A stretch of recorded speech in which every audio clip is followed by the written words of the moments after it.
Hello students, आज गोस की फिर की थर्ड वीडियो और अनुप्रयोग में दूसरा अनुप्रयोग पढ़ने वाले हैं हम। दूसरा अनुप्रयोग क्या है कि किसी भी रेखीय चालक के ऊपर हमें विद्युत क्षेत्र की तीव्रता ज्ञात करनी है गोस की फिर की सहायता से।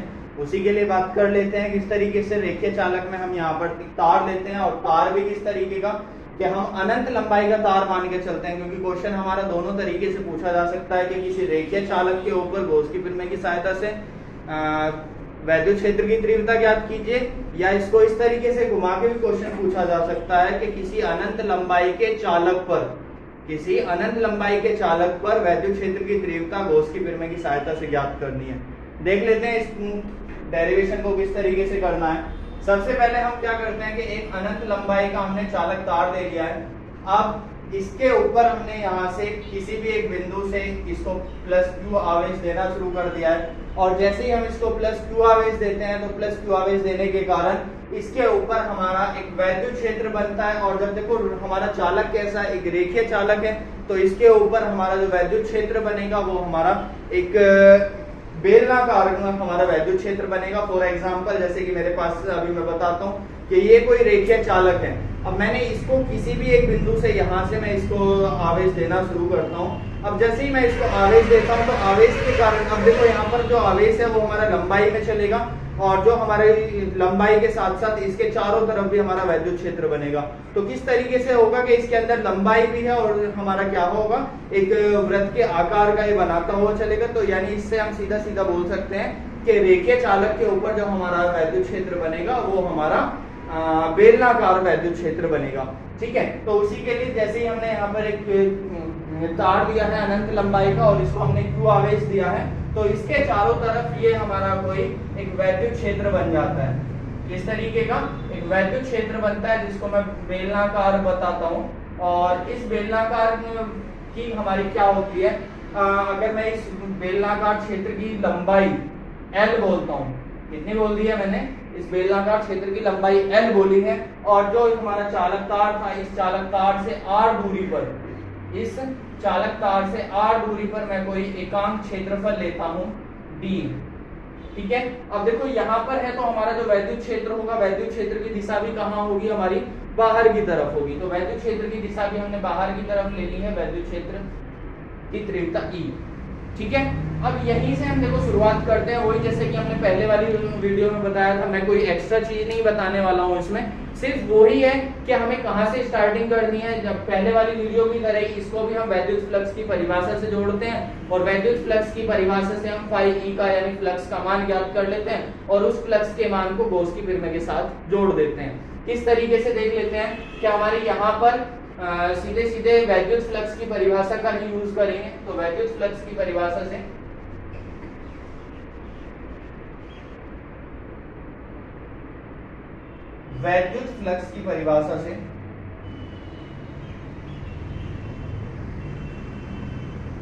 क्या होगा, D phi E equal to E D A cos theta. ठीक है, यहाँ पर हमारा E D A cos theta D phi E का मान है, लेकिन हमारा क्या होगा कि जो हमारा थीटा था वो थीटा हमारा कहाँ पे होगा, जो हमारा वैद्युत क्षेत्र ई और जो हमारा एकांक क्षेत्रफल है डी है, इन दोनों के बीच का कोण है। और इन दोनों के बीच का कोण हमारा कहाँ है, देखो हम यहाँ से ही देख सकते हैं कि डी ए और वैद्युत क्षेत्र दोनों बाहर की दिशा में है। बाहर की दिशा में होंगे तो इन दोनों की दिशा कैसी हुई, समान हुई।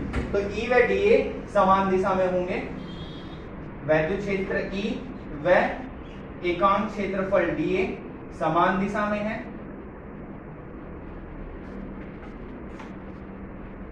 समान दिशा में है। तब थीटा का मान कितना हो जाता है हमारा, थीटा इक्वल टू हो जाता है 0 डिग्री। ठीक है, अब थीटा हमारा 0 डिग्री हुआ, इस मान को ऊपर यूज कर लेते हैं हम, तो कितना बन के आ जाता है, D phi E equal to E D A cos 0, और कोस 0 की वैल्यू कितनी हो जाती है हमारी 1। तो डी फाई ई का मान हो जाता है ई डी। ठीक है, इसको समीकरण 1 बोल देते हैं। अब हमें क्या करना है, यहाँ से इस समीकरण 1 का दोनों पक्षों में समाकलन करेंगे, दोनों पक्षों का इंटीग्रेशन करेंगे। तो यहाँ से दोनों पक्षों में समाकलन करने पर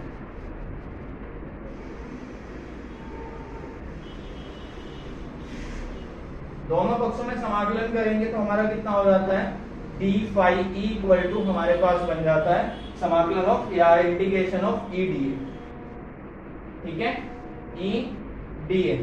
तो इसके लिए क्या होगा, समाकलन करते हैं तो डी फाई ई का समाकलन हो जाता है हमारा सीधे सीधे फाई ई, और ई मेरा कांस्टेंट है, और डीए का समाकलन करूंगा, डीए का समाकलन यानी पूरे बेलनाकार भाग का क्षेत्रफल। तो यहां से कितना हो जाएगा, phi equal to E into बेलनाकार भाग का क्षेत्रफल, बेलनाकार भाग का क्षेत्रफल।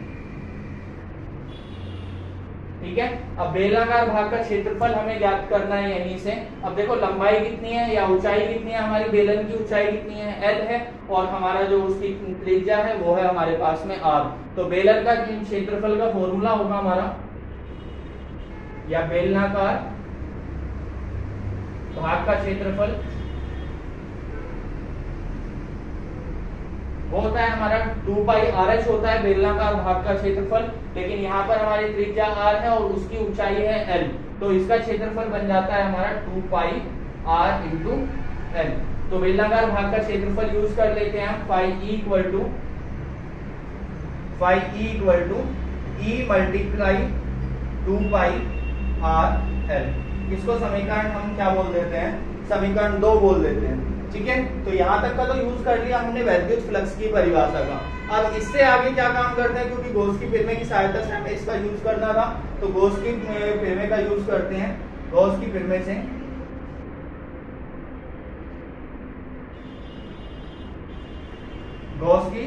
फिल्में से तो फाई ई का मान कितना हो जाता है, फाई इक्वल टू हो जाता है हमारा क्यू अपॉन एप्सिलॉन नॉट। इसको समीकरण 3 बोला। अब देखो समीकरण 2 और समीकरण 3 दोनों ही हमारे वैद्युत फ्लक्स के मान है, दोनों ही मान किसके हैं, वैद्युत फ्लक्स के फाई ई के। तो दोनों को ही समीकरणों को हम एक दूसरे के बराबर रख लेते हैं। तो समीकरण 2 व 3 से, समीकरण 2 व 3 से तो कितना हो जाता है, ई मल्टीप्लाई 2 पाई आर एल, और इधर हो जाता है क्यू अपॉन एप्सिलॉन नॉट। ठीक है, वैद्युत क्षेत्र ई का मान याद करना है, तो वैद्युत क्षेत्र ई को यहीं पर रखते हैं, बाकी सारी चीजें हम दूसरी तरफ लेके जाते हैं। तो ई इक्वल टू हमारे पास बन जाता है 1 upon 2 pi R L multiply Q upon epsilon not. इसको थोड़ा सा एडजस्ट करते हैं अब, क्या किस तरीके से कि ई इक्वल टू हमारे पास हुआ 2 पाई एप्सिलॉन नॉट को एक साथ यूज करते हैं और बाकी को हम एक साथ रखते हैं। तो 1 upon 2 pi epsilon not Q upon R L. अब देखो यहां से हमें क्या करना है, क्यू अपॉन एल, इस क्यू अपॉन एल को मैं एक तरफ निकाल देता हूं किस तरीके से, तो ई इक्वल टू मेरे पास बन गया 1 upon 2 pi epsilon not Q upon L, और मल्टीप्लाई में आ गया 1 अपॉन आर। ठीक है, इसको मैं इस तरीके से लिख सकता हूं, लेकिन हमने फर्स्ट चैप्टर में पढ़ा है कि क्यू अपॉन एल यानी आवेश अपॉन क्षेत्रफल, या सॉरी आवेश अपॉन लंबाई जो होता है वो हमारा क्या हो जाता है, रेखीय पृष्ठ घनत्व होता है या रेखीय आवेश घनत्व होता है। और क्यू अपॉन एल को हम किससे प्रदर्शित करते हैं, रेखीय आवेश घनत्व को लैम्डा से प्रदर्शित करते हैं। ठीक है, तो इस सारे की जगह पर हम किसका यूज करेंगे, लैम्डा का। किस तरीके से, रेखीय आवेश घनत्व से, रेखीय आवेश घनत्व वो क्या था हमारा, लैम्डा इक्वल टू हो जाता है क्यू अपॉन एल। तो हम यहाँ पर क्या करेंगे, इस क्यू अपॉन एल की जगह पर किसका यूज कर सकते हैं, हम यहाँ पर लैम्डा का यूज कर सकते हैं। तो लैम्डा यूज करेंगे तो हमारा ई बन जाता है E equal to 1 upon 2 pi epsilon naught, इस सारे की जगह पे हमें लैम्डा रखना है, तो लैम्डा अपॉन आर। ये हो जाती है हमारी गॉस की फिल्में की सहायता से किसी रेखीय आवेशित चालक पर या किसी रेखीय चालक पर हमारी वैद्युत क्षेत्र की तीव्रता।